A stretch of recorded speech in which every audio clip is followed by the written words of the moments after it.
la fourniture de crédits et d'instruments de placement aux entreprises. La banque produit et distribue des crédits adaptés aux activités et aux projets des entreprises, elle gère les moyens de paiement et les flux financiers qui leur sont associés, elle produit et ou distribue des placements.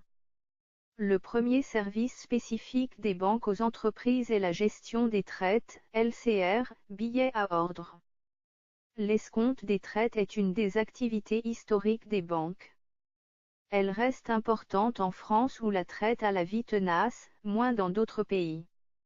L'escompte des traites est un crédit relativement court. Le crédit documentaire est également un crédit sur document qui porte généralement sur des transactions commerciales avec l'étranger. Le découvert bancaire est devenu progressivement le principal mode de prêt à court terme. Il est généralement accordé en contrepartie de l'obtention de garanties et de cautions sur le patrimoine de l'entreprise ou de ses dirigeants. Avec la déspécialisation, les banques peuvent pratiquer généralement toutes les formes de crédit à plus ou moins long terme, avec des règles prudentielles et des techniques différentes selon les secteurs économiques. Leasing, financement du fonds de roulement, des stocks, des achats d'équipements, des opérations immobilières, l'ensemble des compartiments de l'actif d'une entreprise peut bénéficier du support des banques.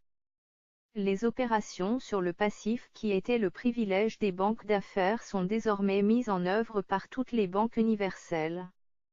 Il peut s'agir d'introduction en bourse, de LBO, d'émission d'obligations, de cession ou d'achat d'autres entreprises, de prise de participation, de restructuration de l'endettement, de crédit relais, de titrisation de la dette clientèle, etc. Les entreprises étant aujourd'hui capables de se financer directement sur différents marchés, le secteur bancaire a réagi en diminuant son rôle de prêteur et en augmentant celui de prestataire de services, sa rémunération dépendant désormais plus de commissions et moins de l'activité de crédit proprement dite. En fait, les banques se sont placées à toutes les phases de vie d'une entreprise, naissance, expansion, introduction en bourse, fusion, acquisition, restructuration, sortie de côte, cession, etc. Elles peuvent également agir sur le crédit à la clientèle des entreprises qu'elles servent. C'est le cas des secteurs immobiliers, on prête simultanément aux promoteurs, aux entreprises et aux acheteurs, de l'aviation, on finance la construction et les achats par les grands clients, l'automobile, on finance les stocks et en même temps l'achat des flottes par les entreprises et le crédit automobile des particuliers via des filiales spécialisées. L'une des contestations les plus fréquentes de ces activités provient des PME-PMI qui, contrairement aux grands groupes, ont en général beaucoup de mal à se faire financer, notamment en phase de récession ou de mauvais climat des affaires.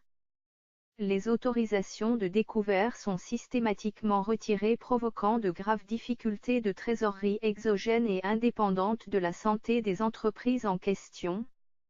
Le financement participatif envisage une réponse à cette critique.